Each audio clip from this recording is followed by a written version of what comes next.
Hey Telitizen, kembali lagi bersama saya Aji Gautama Putrada. Ini adalah mata kuliah Sistem Cerdas IoT. Kita sudah masuk di pertemuan kedua, yaitu pengantar Sistem Cerdas IoT. Dalam bagian kedua kita akan membahas mengenai komponen-komponen Sistem Cerdas IoT. Dalam video sebelumnya kita membahas beberapa hal, diantaranya adalah definisi dari sistem cerdas IoT. Kemudian kita juga membahas scope, di mana kita membahas bahwa tidak semua IoT itu memerlukan sistem cerdas. Ada beberapa IoT seperti smart lighting yang tidak memerlukan AI. Ada juga IoT seperti hand gesture recognition yang membutuhkan AI, yang penyebab utamanya adalah ketidakpastian. Dalam video ini kita akan lanjutkan untuk membahas lebih dalam mengenai bagian-bagian dalam sistem cerdas IoT. Jadi ini ada 3 bagian utama dalam IoT, ini pasti juga sudah pernah dibahas pada mata kuliah sebelumnya, yaitu pemrograman platform dan IoT.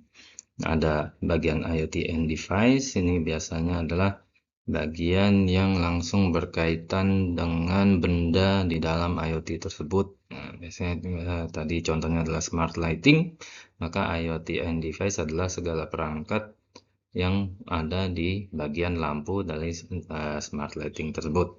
Paling umum itu biasanya ada sensor, aktuator, Arduino, dan Node MCU. Jadi kalau misalnya dalam smart lighting itu berarti sensornya bisa jadi sensor cahaya, sensor pergerakan manusia, ada juga sensor-sensor lain di luar smart lighting, misalnya sensor kelembaban, sensor suhu.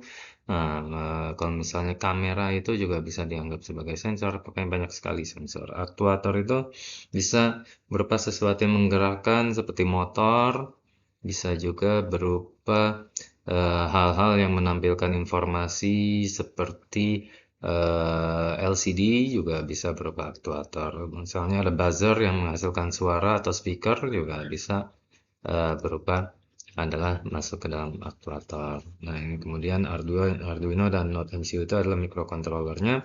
Ini adalah pemroses dari sensor aktuator ini.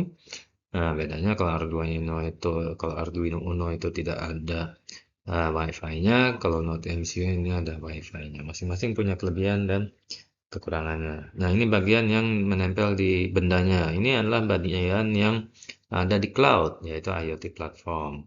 Dia biasanya bertugas melakukan pemrosesan yang besar-besar, karena IoT and device itu biasanya berupa perangkat sederhana.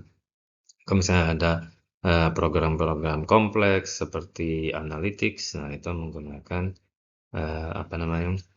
menggunakan IoT, ada di IoT platform. Kemudian penyimpanan data, database, dan menampilkan data, dashboard itu juga di IoT platform. Terus kemudian terakhir application, yaitu aplikasi HP atau aplikasi yang ada di web, biasa menampilkan data dan memperbolehkan user untuk mengendalikan IoT kita. Itu adalah akhir dari video kedua. Dalam video ini kita membahas komponen-komponen IoT. Kita akan melanjutkan lagi tentang komponen cerdas di dalam komponen IoT tersebut pada video ketiga. Terima kasih atas perhatiannya dan sampai jumpa.